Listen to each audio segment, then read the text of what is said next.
హరే కృష్ణ. హరే కృష్ణ అందరికి. సో ఈరోజు లెవెల్ 2 భగవద్గీత యథాతథము అవగాహన కార్యక్రమానికి మీ అందరికీ కూడా ఇస్కాన్ శ్రీ శ్రీ రాధా గోవింద ఆలయం తరపున స్వాగతం, సుస్వాగతం. హరే కృష్ణ. ఓం అజ్ఞానతిమిరాంధస్య జ్ఞానాంజనశలాకయా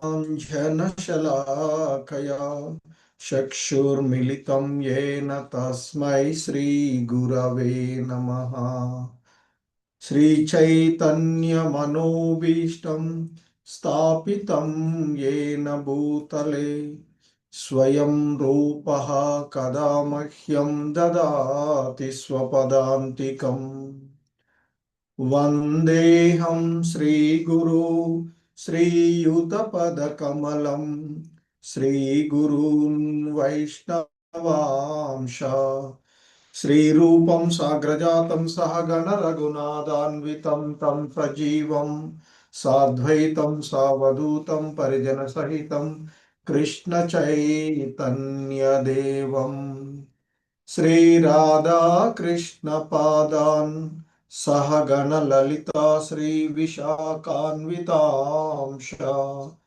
నమా ఓం విష్ణుపాదాయ కృష్ణ ప్రేష్టాయ భూతలే శ్రీమతే భక్తి వేదాంత స్వామినితి నామినే. నమస్తే సారస్వతే దేవే గౌరవాణి ప్రచారిణే నిర్విశేష శూన్యవాది పాశ్చాత్యదేశతారిణే.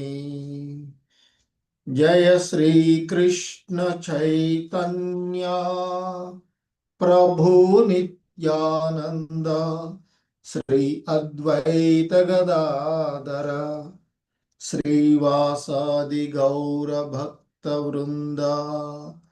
హరే కృష్ణ హరే కృష్ణ కృష్ణ కృష్ణ హరే హరే హరే రామ హరే రామ రామ రామ హరే హరే.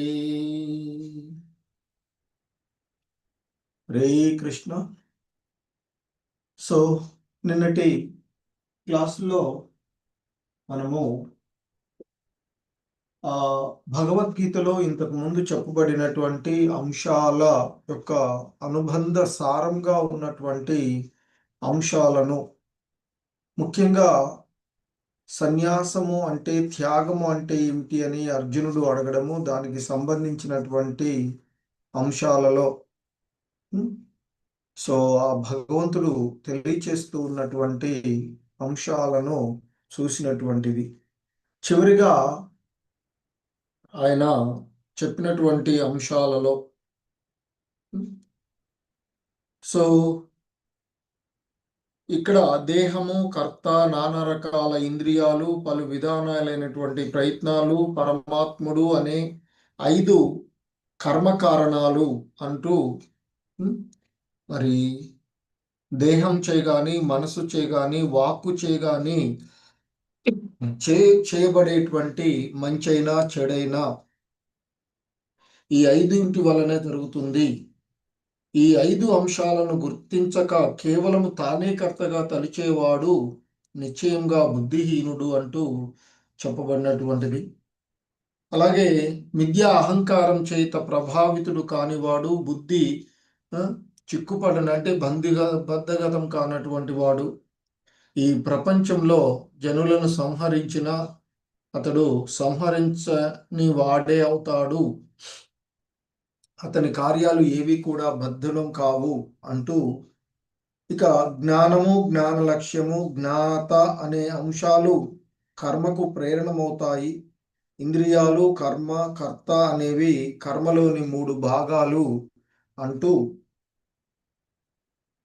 సో ఇంకా ఆయన ఇక్కడ ఈ 19 నుండి 40 వరకు కూడా ప్రకృతి త్రిగుణాల యొక్క స్వభావాలు పూర్వము అధ్యాయాలలో వివరించినటువంటి అంశాలను ఇక్కడ మళ్ళీ సారాంశీకరిస్తూ చెప్తూ ఉన్నటువంటి అంశాలుగా సో ఇక్కడ చెప్తున్నారు, జ్ఞానం కర్మ చ కర్త చ త్రిదైవ గుణ భేదతః ప్రోచ్యతే గుణ సంఖ్యానే యథా వత్సృణుతాన్యపి. ప్రకృతి త్రిగుణముల పరంగా అంటే మూడు భిన్న ప్రకృతి గుణాలను అనుసరించి జ్ఞానము కర్మ కర్త అనే వాటిని సాంఖ్యశాస్త్రము మూడేసి విధాలుగా విభజించినది, వాటి గురించి చెబుతాను విను అంటూ. ఎందుకంటే ఇంతకుముందు మనం 14వ అధ్యాయంలో ప్రకృతి మూడు గుణాల యొక్క అంశాలను విస్తారంగా చెప్పబడినవి. సత్వగుణము, రజోగుణము, తమో గుణము. సో సత్వగుణము ప్రకాశమానమైనదని, రజోగుణము భౌతికమైనదని, తమో గుణము సోమరితనము బద్ధకానికి హేతు అనేటువంటిది అంతకుముందు చెప్పబడినటువంటి అంశాలు. సో ఇంకా చెప్తున్నారు, ఇక సర్వభూతేషు ఏనైకం భావమవ్యయమీక్షతే హవిభక్తం విభక్తేషు తత్ జ్ఞానం విద్ధి సాత్వికం. సో ఇక్కడ చెప్పబడుతున్నటువంటి అంశాలలో విడివిడి విభాగాలుగా ఉండే ప్రాణులన్నింటిలోనూ, అంటే ఈ జీవులు వేరువేరుగా మనకి కనిపిస్తూ ఉంటుంటాయి. వివిధ రకాలుగా వాటి యొక్క దేహ తొడుగులను అనుసరించి భిన్నాలుగా కనిపిస్తూ ఉంటుంటాయి. ఆ విధంగా అసంఖ్యాక రూపాలలో ప్రాణులు ఉన్నప్పటికీ కూడా ఈ జీవులన్నీ కూడా వేరువేరుగా విభజింపబడి ఉన్నప్పటికీ కూడా మరి ఆ ప్రాణులన్నింటిలోనూ అఖండము, అవినాశనము, అవిభక్తము అయినటువంటి ఆత్మ వస్తువును చూసేటువంటి వాడి యొక్క జ్ఞానము, అంటే ఏ జ్ఞానం ద్వారానైతే అవన్నీ కూడా అవిభక్తము ఆధ్యాత్మిక తత్వాన్ని చూడగలుగుతాడో అటువంటి జ్ఞానము సాత్విక జ్ఞానము అని తెలుసుకో అర్జున అంటూ ఉన్నారు. ఎందుకంటే దేవతే గాని, మానవుడే గాని, జంతువే గాని, పక్షే గాని, పశువే గాని, జలచరమే గాని, ఇంకేదైనా కానీ, వృక్షాలే కానీ, సర్వజీవులలోనూ ఆత్మను, ఆ పరమాత్మను తెలుసుకోగలిగేటువంటి జ్ఞానం ఏదైతే ఉందో అది అంటే ఇక్కడ సాత్వికమైనటువంటి జ్ఞానము అంటూ చెప్తూ ఉన్నారు. పృథక్త్వేన తు యజ్ఞానం నానా భావాన్ పృథగ్విదాన్ వేత్తి సర్వేషు భూతేషు తత్ జ్ఞానం విద్ధి రాజసం. సో ఇంకా చెప్తున్నారు, మరి ఏ జ్ఞానం చేతనైతే భిన్న భిన్న దేహాలలో అంటే వివిధ రకాలుగా ఉన్నటువంటి ఏ జ్ఞానం ద్వారా అయితే మనిషి ప్రతి దేహంలో భిన్నమైనటువంటి జీవుడు ఉన్నట్లుగా, అంటే భిన్న భిన్న దేహాలలో ఉన్న వివిధ రకాలైనటువంటి ప్రాణులు వేరువేరుగా ఒకదానికి ఒకటి సంబంధం లేనట్లుగా చూపబడతాయో అటువంటి జ్ఞానము రాజసికమైనటువంటి జ్ఞానము, అంటే రజోగుణంలో ఉన్నటువంటి జ్ఞానంగా నీవు తెలుసుకోవాలి అర్జున అంటూ చెప్తున్నారు.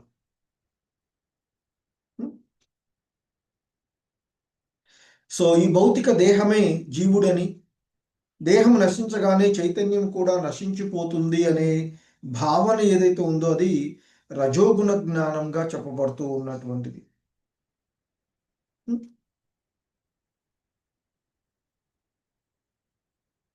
యత్ కృత్స్నవదే కస్మిన్ కార్యే సక్తమహైతుకం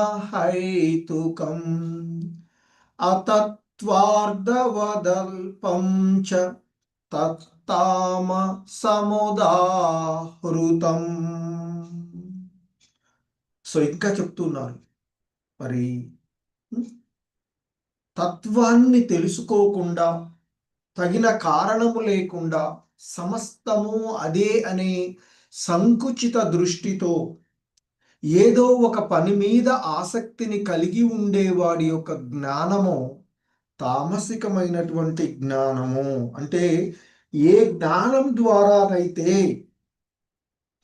మనిషి అత్యల్పమైనట్టి ఏదో ఒక రకమైనటువంటి కర్మకు దాని వాస్తవికమైనటువంటి జ్ఞానం లేకుండా అదే సర్వస్వమైనట్లుగా అదే సమస్తము అంటూ అలా ఆసక్తుడవుతాడో అది తమో గుణానికి చెందినది జ్ఞానంగా చెప్పబడుతుంది అర్జున అంటూ చెప్తున్నారు. వాస్తవానికి బద్ధ జీవితంలో ఉండేటువంటి ప్రతి జీవుడు కూడా తమో గుణంలోనే జన్మిస్తాడు అని చెప్తూ ఉంటుంటారు. సో కనుక సామాన్య మానవుని జ్ఞానము సర్వదా తమో గుణమయమై ఉంటుంది.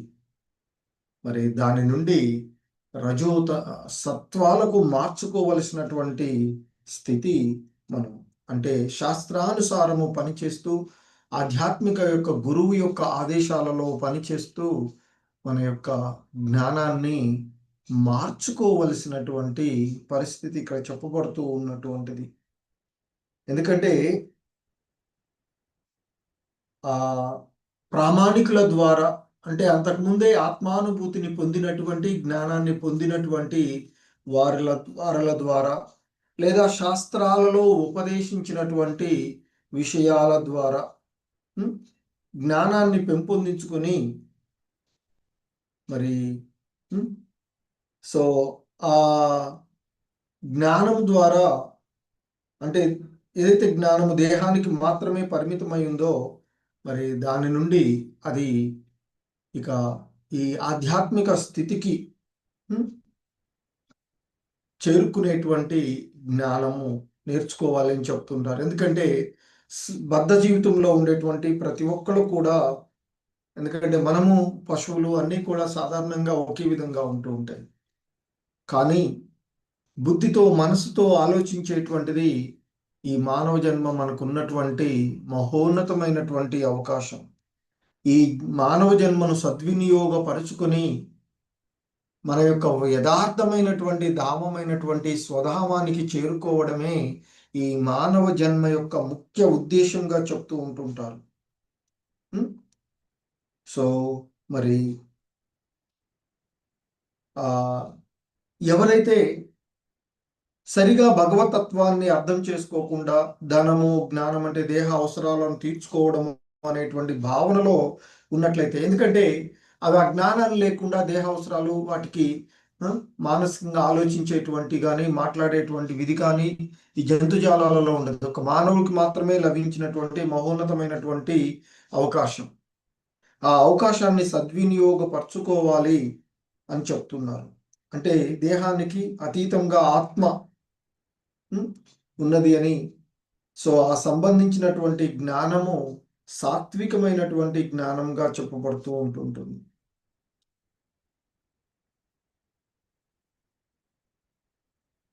సో ఇంకా చెప్తున్నారు, నియతం సంగరహితం అరాగద్వేషత కృతం అపల ప్రేప్సునా కర్మ యత్తత్ సాత్వికముచ్యతే. సో ఇంకా ఇక్కడ చెప్తూ ఉన్నటువంటి అంశం, ఏదైతే కర్మ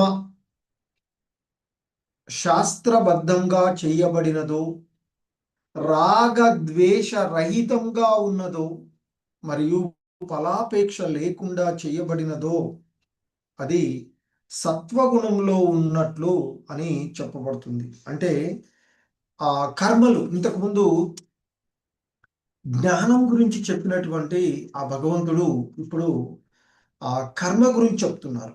ఏ కర్మ అయితే క్రమపరచబడి ఉంటుందో, సంగత్వ రాహిత్యంగా ఉంటుందో, రాగద్వేషాలు లేకుండా ఉంటుందో, ఫలవాంఛ లేకుండా ఉంటుందో, అటువంటి కర్మ సత్వగుణంలో ఉన్నటువంటి కర్మగా చెప్పబడుతున్నటువంటిది. ఎందుకంటే మనకి వివిధ ఆశ్రమ స్థితులు సామాజిక విభాగాల దృష్ట్యా మనకి ఆ శాస్త్రాలలో చెప్పబడినట్లుగా సంగత్వము స్వామ్యం కానీ లేకుండా చేయబడినవి, అంటే రాగ ద్వేషాలు లేనటువంటివి, స్వీయ ప్రీతి కానీ స్వీయ భోగం కానీ లేకుండా కేవలము భగవత్ ప్రీతి అర్థము కృష్ణ భక్తి భావనలో చేయబడేటువంటి ఆ విధులు ఏవైతే ఉన్నాయో అవి సాత్వికమైనటువంటి విధులుగా చెప్తున్నారు. ఇక్కడ సాత్వికమైనటువంటి కర్మలుగా చెప్పబడుతూ ఉన్నటువంటి అంశము.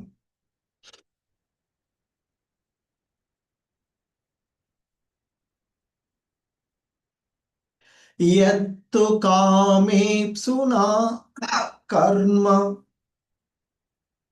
సాహంకారేణ వా పునః క్రియతే బహుళాయాసం తద్ రాజసముదాహృతం తద్రాజసముదాహృతం. సో ఇక్కడ ఇంకా చెప్పబడుతున్నటువంటివి స్వార్థ కోరికల చేత ప్రేరితమై అహంకారంతో చేయబడినట్టి మరియు తీవ్ర ప్రయాసతో చేయబడినటువంటి పని రజోగుణములో ఉన్నటువంటి దిగా చెప్పబడుతుంది అంటూ చెప్తూ ఉన్నటువంటి అంశం. సో అంటే కోరికలను తీర్చుకోవాలి అనేటువంటి గొప్ప ప్రయాసతోను మిథ్యా అహంకార భావనలోను చేయబడేటువంటి కర్మలు ఏవైతే ఉన్నాయో అవి రజోగుణంలో ఉన్నటువంటి కర్మలు, రజోగుణ కర్మలు అంటూ చెప్పబడుతూ ఉన్నటువంటి అంశం. సో ఇంకా చెప్తున్నారు, అనుబంధం క్షయం హింసా హింసా అనపేక్ష చ పౌరుషం మోహాదారభ్యతే కర్మ యత్ తామసముచ్యతే. సో ఇంకా చెప్తున్నారు, మోహ భ్రాంతి వల్ల, మోహంతోనూ అంటే మోహ భ్రాంతి వల్ల ప్రారంభించి తమ యొక్క స్వశక్తి ఏమిటో తెలుసుకోకుండా మరియు జరిగే పరిణామాలు, నష్టాన్ని గురించి అలాగే ఇతరులకు జరిగేటువంటి హాని గురించి ఆలోచించకుండా చేసే కర్మలు తామసికమైనటువంటి అంటే తమో గుణంలోనిదిగా చెప్పబడుతుంది అర్జున అంటూ చెప్తూ ఉన్నారు.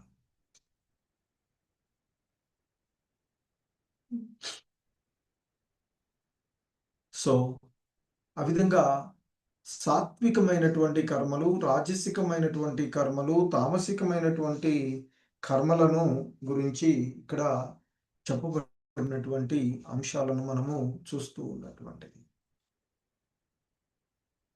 సో ఇంకా చెప్తున్నారు, ముక్త సంగోన హంవాది ధృత్యుత్సాహ సమన్వితః సిద్ధ్య సిద్ధ్యోర్నిర్వికారః కర్త సాత్విక ఉచ్యతే. సో ఇంకా చెప్పబడుతూ ఉన్నటువంటి అంశాల్లో ముఖ్యంగా మనకి ఇక్కడ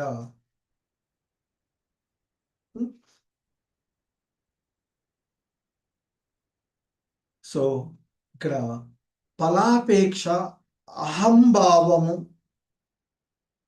విడిచిపెట్టి ధైర్య ఉత్సాహాలతో జయాపజయములను లెక్క చెయ్యకుండా కర్మలు చేసేవాణ్ణి సాత్వికమైన కర్త. ఇక్కడ చెప్పబడుతూ ఉన్నటువంటి వాటిలో సో కర్మలను గురించి చెప్పిన తదుపరి ఇప్పుడు ఆ కర్తను గురించి చెప్తూ ఉన్నటువంటిది. సో ఏదైతే ఇక్కడ ప్రకృతి గుణ సామర్థ్యం అంటే ఆ త్రిగుణ సాంగత్వము లేకుండా మిథ్యా అహంకారం వదిలివేసి దృఢ నిశ్చయంతో అంటే ధైర్య ఉత్సాహాలతో జయాపజయాలలో చలించకుండా జయాపజయాలను లెక్క చేయకుండా కర్మలు చేసేవాణ్ణి సాత్విక కర్త అని అంటారు అంటూ చెప్తూ ఉన్నారు. అంటే సత్వగుణంలో ఉన్నటువంటి కర్తగా చెప్పబడుతూ ఉన్నాడు. ఎవరైతే ఫలాపేక్ష అహంభావము వదిలేసి ధైర్య ఉత్సాహాలతో జయాపజయాలను లెక్క చేయకుండా కర్మలను ఆచరిస్తూ అంటే చేస్తూ ఉంటాడో అటువంటి వాడు సాత్వికమైనటువంటి కర్త అంటూ చెప్తూ ఉన్నాడు. రాగి కర్మ ఫల ప్రేప్సు లుబ్ధో హింసాత్మకో శుచిః హర్ష శోకాన్విత కర్త రాజస పరికీర్తితః. ఇక్కడ రాగి అంటే పరమాసక్తుడు. దేన్ని అంటే కర్మఫల అంటే కర్మఫలముల పట్ల ఆసక్తితో ఉంటూ దురాశ గలవాడై హింసా ప్రవృత్తిని కలిగి అపవిత్రతతో ఉండి మరియు హర్ష శోకముల చేత ప్రభావితమవుతూ ఉండే ఆ కర్తను రజోగుణములో ఉన్నటువంటి వాడుగా రజోగుణ కర్తగా చెప్పబడుతూ ఉన్నటువంటిది.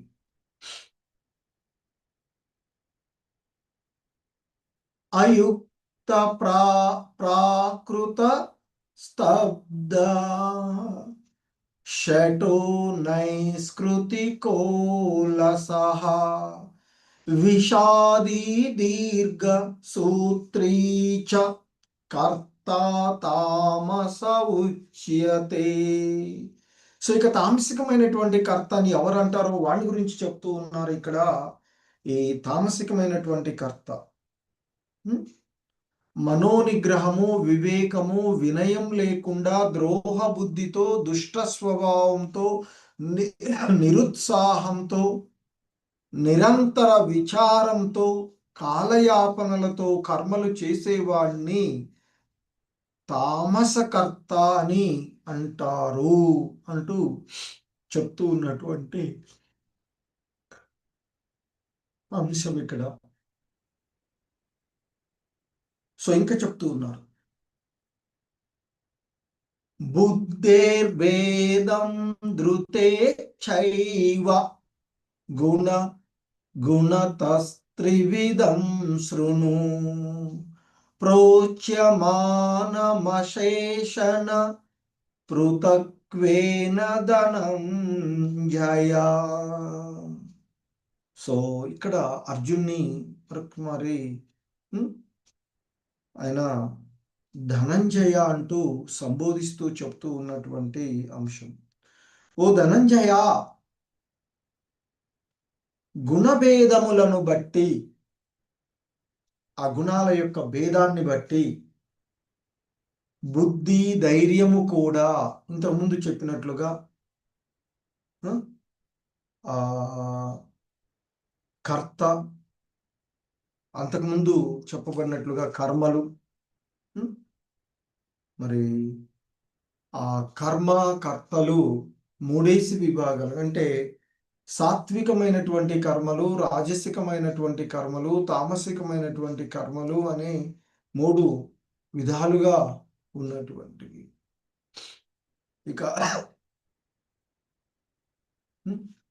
మరి వాటి గురించి వివరిస్తాను విను అర్జున అంటూ చెప్తూ ఉన్నటువంటి అంశం. ప్రవృత్తించ నివృత్తించ కార్యే భయే బంధం మోక్షం చ యా వేత్తి బుద్ధి సా పార్థ సాత్వికి.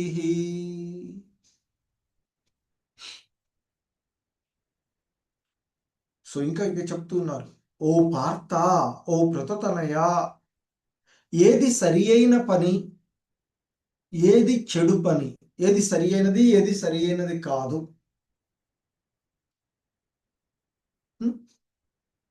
కాబట్టి ఏది సరి అయిన పని, ఏది చెడు పని, ఏది కర్తవ్యము, ఏది అకర్తవ్యము, అంటే ఏది కర్తవ్యం కాదు, దేనికి భయపడాలి, దేనికి భయపడవసరం లేదు, ఏది బంధకారం అవుతుంది, ఏది మోక్షదాయకం అవుతుంది అని మనకు మనంగా అర్థం చేసుకోగలిగినప్పుడు బుద్ధి సత్వగుణంలో ఉన్నది అని చెప్పబడుతుంది అంటూ చెప్తూ ఉన్నాం.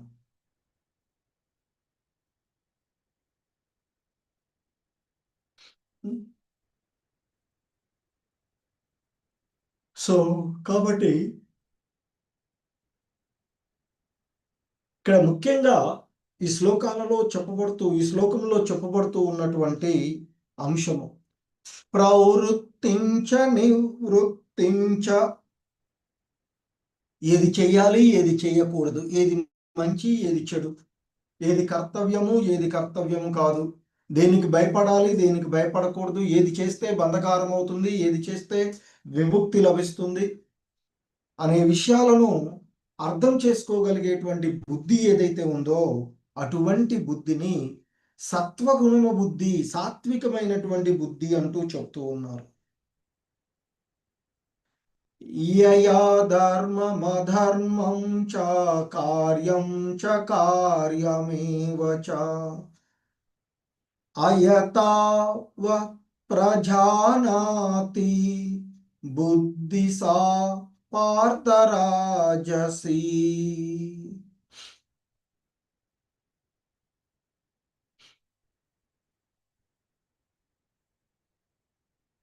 ఎప్పుడైతే బుద్ధి ద్వారా ఏది ధర్మము, ఏది అధర్మము అనేటువంటి విషయంలో అయోమయంలో ఉంటుందో, ఏ బుద్ధి అయితే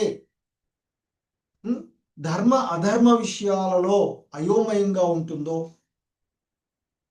ఏది సరి అయినటువంటి ప్రవర్తన, ఏది తప్పుడు ప్రవర్తన తెలుసుకోలేకపోతుందో, అప్పుడు ఆ బుద్ధి రజోగుణంలో ఉన్నది అని చెప్పబడుతుంది అంటూ ఇక్కడ మనకి చెప్పబడుతూ ఉన్నటువంటి శ్లోకం. సో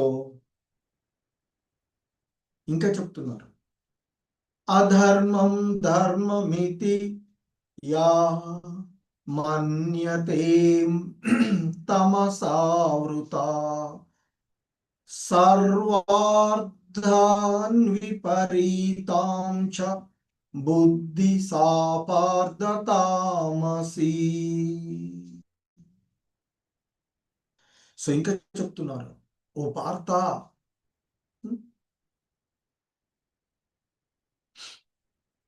చీకటితో ఆవృత్తమై అధర్మమునే ధర్మము అనుకుంటూ అసత్యమును సత్యము అని భావిస్తూ ఉండేవాడి బుద్ధి తమోగుణంలో ఉన్నది అంటూ చెప్తున్నారు. ఎందుకంటే ఆ తమోగుణంలో ఉన్నట్టి బుద్ధి సర్వదా పనిచేయవలసిన పద్ధతికి విపరీతంగా పనిచేస్తుంది అని చెప్తుంటారు. సో అంటే మరి ధర్మాన్ని అధర్మము అనుకుంటూ లేదా ఆ అధర్మాన్నే ధర్మంగా భావిస్తూ అసత్యాన్నే సత్యమని భావిస్తూ ఉండగలిగేటువంటి బుద్ధి ఏదైతే ఉందో అటువంటి బుద్ధిని తమోగుణ బుద్ధి అని అంటారు అంటూ చెప్పబడుతూ ఉన్నారు.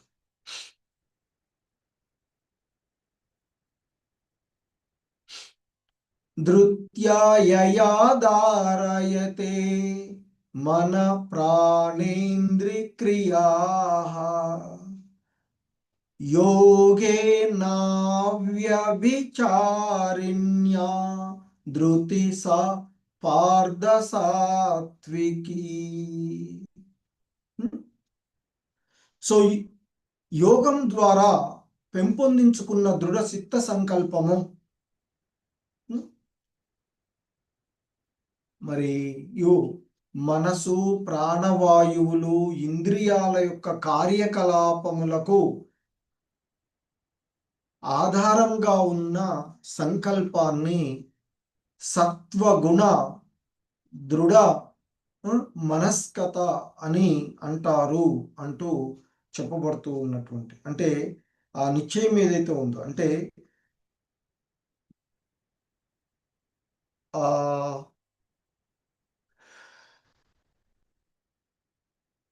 తెంపు లేనిది యోగ సాధన చేత స్థిరంగా కొనసాగేది అయినటువంటి మరి ఆ మనసు ప్రాణము, ఇంద్రియ కలాపాలను స్వాధీనం చేసుకునేది అయినటువంటి ఆ నిశ్చయం ఏదైతే ఉందో దానిని సాత్వికమైనటువంటి నిశ్చయము, సత్వగుణ దృఢ మనస్కత అని అంటారు అంటూ చెప్పబడుతూ ఉన్నటువంటి.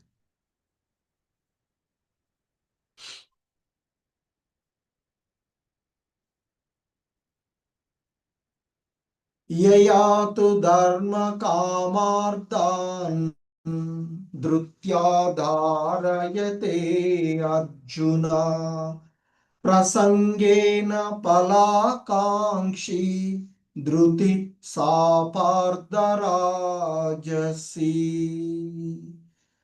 సో ఇంకా ఈ శ్లోకంలో మనకి చెప్పబడుతూ ఉన్నటువంటి అంశంలో, ఓ అర్జున,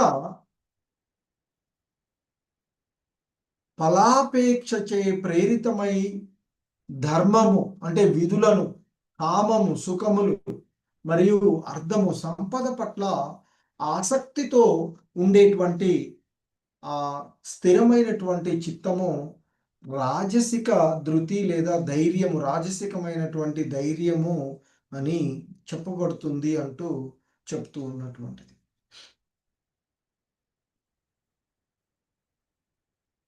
యయా స్వప్నం భయం శోకం విషాదం మదమేవ చ న విముంచతి దుర్మేధా ధృతి సాపార్థతామసి. సో ఇంకా ఇక్కడ చెప్పబడుతూ ఉన్నటువంటి అంశము, ఓ అర్జున, ఆ విడవకుండా పగటి కలలు కంటూ, అంటే స్వప్నము, భయము, శోకము అనేటువంటి వాటి ఆ విషాదము, మదము అనేటువంటి దానిని దాటలేని మందబుద్ధితో కూడినటువంటి నిశ్చయం ఏదైతే ఉందో, అంటే దురహంకారంతో, అంటే విడవకుండా పగటి కలలు కంటూ భయపడుతూ శోకిస్తూ నిరాశకు లోనవుతూ మరియు ఆ దురహంకారంతో ఉండేటువంటి ఆ అల్ప బుద్ధి ఏదైతే ఉందో అది ఆ సంకల్పమే, అటువంటి సంకల్పం ఏదైతే ఉందో దాన్ని ఇక్కడ తామసికమైనటువంటి, సారీ, తమో గుణ సంబంధమైనటువంటి ఇదిగా చెప్తూ ఉన్నటువంటిది.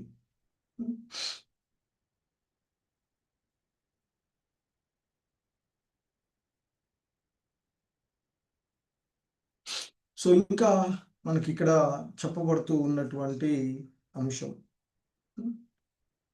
ముఖ్యంగా సుఖం త్విదానీం త్రివిధం శృణు మే భరతర్షభ అభ్యాసాద్రమతే యత్ర దుఃఖాంతం చ నిగచ్చతి. సో ఇంకా చెప్తున్నారు, ఓ భరతర్షభ, అంటే ఓ భరత వంశులలో శ్రేష్ఠుడవైన ఓ అర్జున, ఇక ఇప్పుడు నా నుండి విను, నేను చెప్తాను విను అంటూ అర్జున్ కూర్చోబెట్టి చెప్తూ ఉన్నాడు. ఓ అర్జున, జీవాత్మ రమించే 3 విధములైనటువంటి సుఖాలను గురించి మరియు సర్వ దుఃఖముల నుండి విముక్తి దశ చేరుట గురించి మరి ఆ అంశాలను గురించి ఇక్కడ చెప్తూ ఉన్నటువంటి ఓ భరతులలో శ్రేష్ఠుడవైనటువంటి అర్జున 3 రకాలైనటువంటి సుఖాలను గురించి చెప్తాను, విను, ఇక నా నుండి విను. సో ఏంటి ఇక్కడ సుఖాలు? సాత్వికమైనటువంటి సుఖము, రాజసికమైనటువంటి సుఖము, తామసికమైనటువంటి సుఖం. మరి ఇక్కడ మనకి చెప్పబడుతూ ఉన్నటువంటి అంశం, ఈ బద్ధ జీవితంలో పదే పదే భౌతిక సుఖాన్ని భోగించడానికి ప్రయత్నం చేస్తూ ఉంటుంటారు. ఆ విధంగా పదే పదే ఈ జన్మ మరణాలలో తిరుగుతూ చేయబడేటువంటి ఆ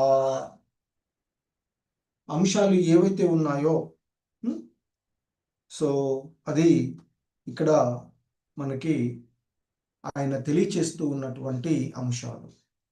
సో అందులో ఇక్కడ మరి సాత్వికమైనటువంటి సుఖాన్ని గురించి చెప్తూ ఉన్నారు. మొదట యత్తదగ్రే విషమివ పరిణామే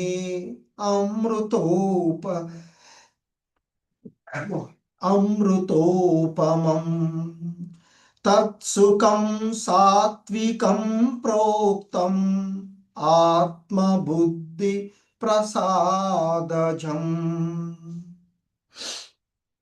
సో ఇక్కడ చెప్తున్నారు, ఏ సుఖమైతే ప్రారంభంలో ఏదైతే మొదట్లో విషంలా అనిపించి ప్రారంభంలో విషంలా ఉన్న చివరికి అమృతంలాగా అయ్యేది, అమృతంలాగా ఉంటుందో ఆ సుఖమే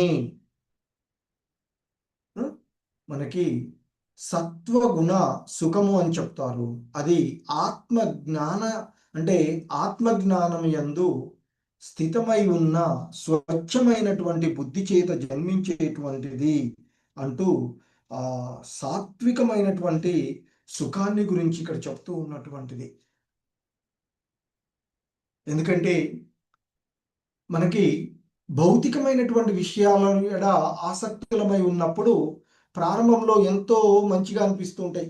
ఏదైనా మత్తు పదార్థాలను తీసుకుంటే కానీ లేదా ఇంద్రియ భోగాలను అనుభవిస్తూ ఉంటే, ఉదాహరణకి సింపుల్ కాన్సెప్ట్, మనం స్వీట్స్ బాగా ఇష్టమైన అనుకోండి, అందులో రసగుల్లా కానీ ఇవి బాగా ఇష్టం ఉన్నాయి అనుకోండి, ఆ బాగా ఇష్టం ఉన్నటువంటి వాటిని మొదటి ఒక లడ్డు లేదా స్వీట్ తిన్నాం అనుకోండి, ఫస్ట్ బాగా అనిపిస్తుంది, తింటాం. రెండో తిన్నప్పుడు మొదటి దానిని ఆస్వాదించినంత ఇదిగా రెండవ లడ్డూని ఆస్వాదించలేము. ఇక మూడో తినాల్సి వచ్చినప్పుడు ఇంకా ఇది అవుతుంది. నాలుగో తినేటప్పుడు అసలు ముఖమే కొడుతూ ఉంటుంది. సో అలాగే ఇక ఈ భౌతికమైనటువంటి సుఖాలు కూడా అంతే, మనం అనుభవించేటువంటివి ప్రారంభంలో ఏదో మంచిగా అనిపిస్తూ ఉంటుంటాయి, తర్వాత కానీ వాటి యొక్క వాస్తవికమైనటువంటి స్థితి తెలుస్తుంది. కానీ ఆధ్యాత్మికమైనటువంటి విషయాలలో నియమాలు పాటిస్తూ ఎర్లీ మార్నింగ్ లేచి స్నానం చేసి శుభ్రమైన వస్త్రాలు వేసుకొని మంగళహారతికి అటెండ్ అవడం అన్నా లేదా జపం చేయాలి అని అనిపించిన మొదట్లో కష్టం అనిపిస్తుంది. 16 మాలలు కాదు, ఒక మాల చేయాలనిపిస్తే కూడా సజ్జగా ఒక మాలంతా కంటిన్యూస్గా చేయలేము. కానీ దాన్ని ప్రారంభించి చేస్తూ ఉంటే దానిలోని మాధుర్యాన్ని గ్రహించగలిగినప్పుడు ఇంకా దానిని వదిలివేయలేము. అది ఇక్కడ చెప్తూ ఉన్నటువంటిది. సో కాబట్టి మొదట్లో కొంచెం కష్టం అనిపిస్తూ ఉంటుంది మంచి పనులు అలవర్చుకోవాలంటే. కానీ అవి అలవర్చుకున్నాక వాటిని అనుభవిస్తుంటే కానీ తెలియదు వాటి యొక్క ప్రాముఖ్యత ఏమిటి అనేటువంటిది.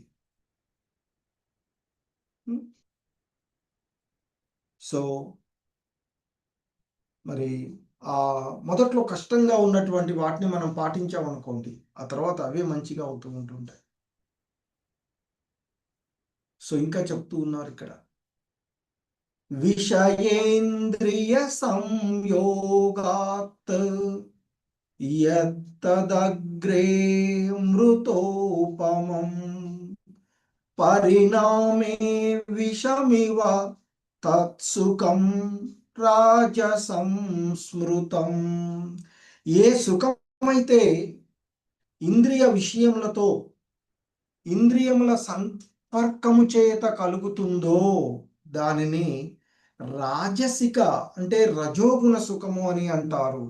ఈ సుఖము మొదట్లో అమృతంలాగా ఉన్న చివరికి విషంలా ఉంటుంది. ఇంతకుముందు చెప్పుకున్నట్లుగా మనము ఈ భౌతికమైనటువంటి సుఖాలు, ఎందుకంటే సాధారణంగా రజోగుణము అనేటువంటిది ఏం చెప్తాము, ఇంతకుముందు చెప్పుకున్నట్లుగా మనకి స్త్రీ పురుషుల మధ్య ఉండేటువంటి ఆకర్షణగా చెప్తూ ఉంటుంటారు. శ్రీల ప్రభుపాదులు వారు చెప్తారు, యువతి యువకులు కలుసుకున్నప్పుడు ఆమెను చూడాలని, ఆమెను తాకాలని, మైథున సుఖాలు ఉండాలని ఇంద్రియాలు యువకుడిని పురుగొల్పుతూ ఉంటాయి. ప్రారంభంలో అది చాలా సుఖంగా అనిపించినప్పటికీ కూడా చివరికి కొంతకాలానికి అది విషంలా మారుతూ ఉంటుంది. తదుపరి వారి మధ్య భేదాలు వచ్చి విడిపోవడం, ఇవన్నీ కూడా ఎన్నెన్నో మనం చూస్తూ ఉంటుంటాం. సో ఆ విధంగా దుఃఖాలు, శోకాలు మరి కలిగేటువంటివి రాజసికమైనవి అని చెప్తూ ఉన్నారు. ఇంకా తామసిక సుఖం గురించి చెప్తున్నారు. యదగ్రే చానుబంధే చ సుఖం మోహనమాత్మనః నిద్రాలస్య ప్రమాదోత్తం తత్తామ సముదాహృతం. సో ఇక చెప్తున్నారు, ఆత్మానుభూతికి విముఖమైనది ఆది నుండి అంత్యము వరకు మోహ కారణమైనది, నిద్ర వలన, సోమరితనము వలన, మోహము వలన ఉద్భవించినటువంటి సుఖము తమోగుణ ప్రధానమైనది అని చెప్తున్నారు. అంటే ఏ సుఖమైతే ఆధ్యాత్మిక అనుభూతి పట్ల గుడ్డిదై ఉంటుందో, ఏదైతే మొదటి నుంచి చివరి వరకు కూడా కనీసం రాజసిక సుఖం అనేటువంటిది మొదట్లో కొంచెం మంచిగా అనిపిస్తూ ఉంటుంది, మొదట్లో అమృతంలాగా అనిపిస్తుంది, తదుపరి కానీ తెలుస్తూ ఉంటుంది. అంతే కదా, డ్రింకింగ్కి అలవాటు పడ్డాం అనుకోండి, మొదట్లో మంచిగా అనిపిస్తుంది, తాగితే ఎంజాయ్ చేస్తూ ఉంటారు, తదుపరి కానీ తెలియదు రోగాలు వచ్చిన తర్వాత. సో భౌతికమైనటువంటి ప్రతిదీ కూడా అలాగే ఇంద్రియ భోగ వాంఛలతో ఉండేటువంటిది అలాగే. కానీ ఇక్కడ ఈ తమోగుణమైనటువంటి సుఖము ఏ సమయంలో, ప్రారంభంలో కానీ చివరిలో కానీ ఎప్పుడూ కూడా అది సరిగానే ఉండదు అని చెప్తున్నారు. ఆది నుండి మొదటి నుండి చివరి వరకు మోహంతో ఉండేటువంటి సుఖం ఏదైతే ఉందో అది తామసికమైన సుఖం. అంటే నిద్రపోతూ సోమరితనము, మోహం నుండి ఉత్పన్నమయ్యేటువంటి ఆ సుఖాన్ని మనకి ఇక్కడ తామసికమైనటువంటి సుఖము అని చెప్తున్నారు. ఇంకా చెప్తూ ఉన్నారు ఇక్కడ, నతదస్తి పృథివ్యాం వా దివి దేవేషు వా పునః సత్వం ప్రకృతి జైర్ముక్తం యదేవి స్యాత్ త్రిభిర్గుణైః. సో ఇక చెప్తున్నారు, ప్రకృతి వల్ల కలిగినటువంటి ఈ మూడు గుణాలతో ముడిపడని వస్తువేది ఈ భూలోకంలో కానీ, స్వర్గలోకంలో కానీ, దేవతలలో కానీ కనిపించదు. అంటే సమస్త భౌతిక విశ్వముపై త్రిగుణాలు పూర్తిగా ప్రభావాన్ని, ఆ త్రిగుణాల యొక్క ప్రభావాన్ని భగవంతుడు ఇక్కడ ఇక్కడ సంగ్రహపరిచినటువంటి, సారాంశీకరించినటువంటి అంశంగా చూసుకోవాల్సినటువంటిది. సో ఈ విధంగా ఆయన మనకి ఆ ప్రకృతి త్రిగుణాలు వివిధ భావాలతో ఉండేటువంటి అంశాలను తెలియచేసినటువంటిది.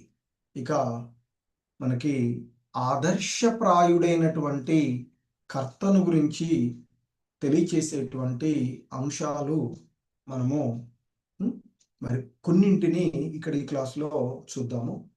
ఓకే, సో ఇక్కడ ఓ పరంతప ప్రకృతి త్రిగుణాలను అనుసరించి తమ స్వభావాల నుండి పుట్టిన గుణాల ద్వారా జనులు బ్రాహ్మణులుగాను, క్షత్రియులుగాను, వైశ్యులు, శూద్రులుగా విభజింపబడతారు అంటూ చెప్పబడుతూ ఉన్నటువంటిది. బ్రాహ్మణ క్షత్రియ విషాం శూద్రాణం చ పరంతప కర్మాణి ప్రవిభక్తాని స్వభావ ప్రభవైర్గుణై.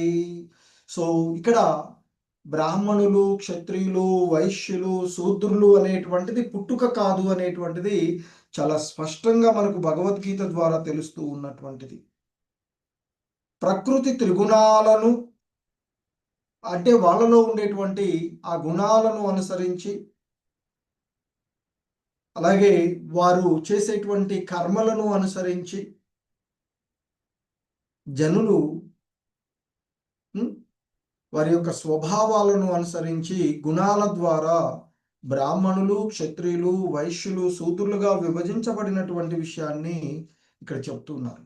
అందులో బ్రాహ్మణుల యొక్క లక్షణాలు ఏంటి అనేటువంటిది 42వ శ్లోకంలో చెప్తూ ఉన్నారు. శమో దమస్తప చౌచం క్షాంతిరార్జవమేవ చ జ్ఞానం విజ్ఞానమాస్తిక్యం బ్రహ్మ కర్మ స్వభావజం. సో ఓ అర్జున, శాంతి, శాంతత, ఆత్మ నిగ్రహం, ఇంద్రియ నిగ్రహణం, తపస్సు, స్వచ్ఛత అంటే ఒక రకంగా శుభ్రత, సహనం, ఓర్పు, అలాగే చిత్తశుద్ధి అంటే నిజాయితీ, జ్ఞానము, విజ్ఞానము మరియు ఇహ పరలోకముల పైన విశ్వాసమును కలిగి ఉండడము అనేటువంటిది. సో ఇంతకుముందు మనకి 16వ అధ్యాయంలో చెప్పబడినట్లుగా దైవీ లక్షణాలు, శాంతి స్వభావంగా ఉండడము, ఆత్మ నిగ్రహాన్ని కలిగి ఉండడము, తపస్సులను ఆచరించడము, శుభ్రంగా ఉండడము, ఓర్పుతో ఉండడము, నిజాయితీగా ఉండడము, జ్ఞాన విజ్ఞానాలను కలిగి ఉండడము, ధార్మికత అనే సహజ గుణాలతో ఉండడము బ్రాహ్మణుల యొక్క సహజ సిద్ధ స్వభావ లక్షణాలు అంటూ ఎవడు బ్రాహ్మణుడుగా పిలువబడతాడో అనేటువంటి విషయాన్ని ఇక్కడ చెబుతూ ఉన్నటువంటిది. అలాగే శౌర్యం తేజో ధృతిర్దాక్ష్యం యుద్ధే చాప్యపలాయనం దానమీశ్వర భావ చ క్షాత్రం కర్మ స్వభావజం. ఓ అర్జున, శౌర్యము, శక్తి, దృఢ నిశ్చయము, దక్షత, యుద్ధమునందు ధైర్యము, ఔదార్యము, నాయకత్వ లక్షణాలు అనున్నవి క్షత్రియుల యొక్క సహజములైనటువంటి కర్మ స్వభావాలు అంటూ చెప్తూ ఉన్నారు. అంటే శౌర్యాన్ని ప్రదర్శించడము, శక్తి కలిగి ఉండడము, ఏదైనా ఒక విషయం ఏదో దృఢమైనటువంటి నిశ్చయంతో ఉండడము, సమర్థత, దక్షత, సమర్థతను కలిగి ఉండడము, యుద్ధంలో ధైర్యాన్ని ప్రదర్శించడము, ఔదార్యం అంటే దానగుణం కలిగి ఉండడము, నాయకత్వ లక్షణాలు అనేవి ఈ క్షత్రియులకు ఉండవలసినటువంటి గుణాలు. ఇంతకుముందు శ్లోకాల్లో శాంతి, ఆత్మ నిగ్రహము, తపస్సు, ఓర్పు, నిజాయితీ, జ్ఞాన విజ్ఞానము, ధార్మికత అనేవి సత్వగుణంలో అంటే బ్రాహ్మణుల యొక్క లక్షణాలు. అంటే ఆ గుణాలు కలిగిన వాడు బ్రాహ్మణుడు, అంతేకాని బ్రాహ్మణ కుటుంబంలో పుట్టినంత మాత్రాన బ్రాహ్మణుడు కాదు.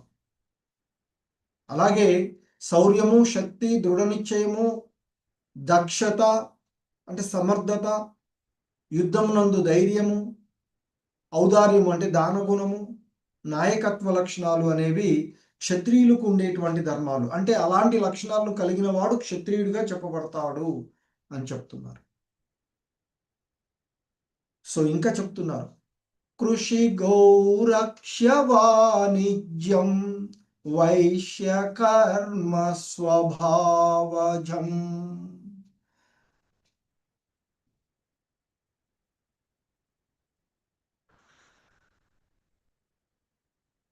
పరిచర్యాత్మకం కర్మ శూద్రస్యాపి స్వభావజం.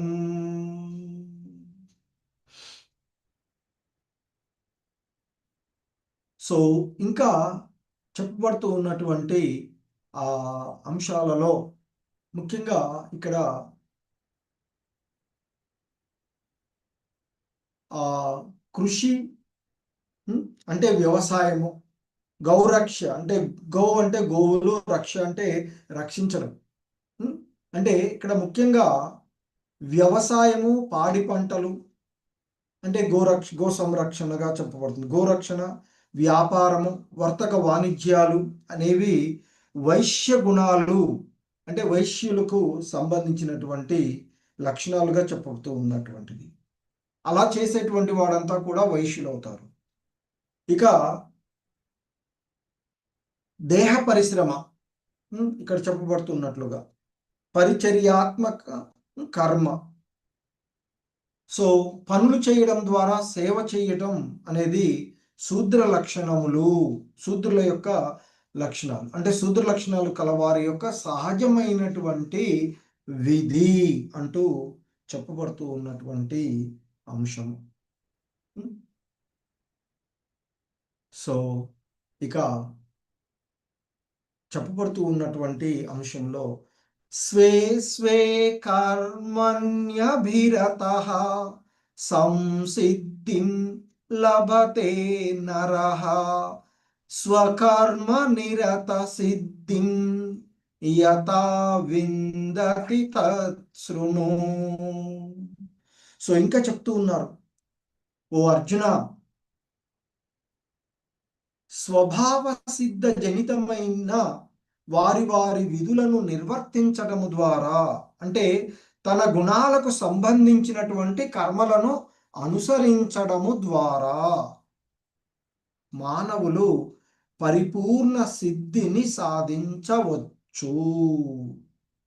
అంటే మన యొక్క వర్ణ ఆశ్రమ విధానాలను అనుసరించి మన యొక్క విద్యుక్త కర్మలను నిర్వర్తిస్తూనే మనము ఆధ్యాత్మిక పురోభివృద్ధిని సాధించవచ్చు అనేటువంటిది చెప్తుంది భగవద్గీత మనకి.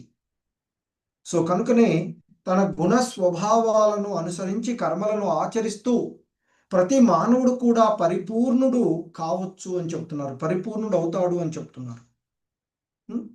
ఒక వ్యక్తి తనకు విధించబడిన విధులను నిర్వర్తిస్తూ పరిపూర్ణతను ఎలా సాధించగలడో ఇక ఇప్పుడు నేను చెప్తాను విను అర్జునా అంటూ చెప్తూ ఉన్నటువంటి అంశము మనము ఇక్కడ చూసేటువంటిది.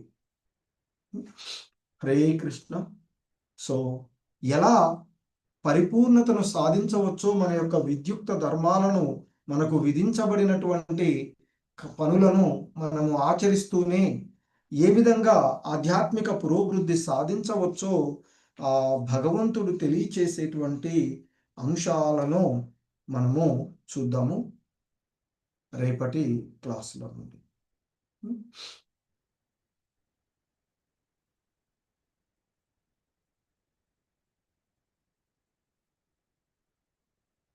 హరే కృష్ణ.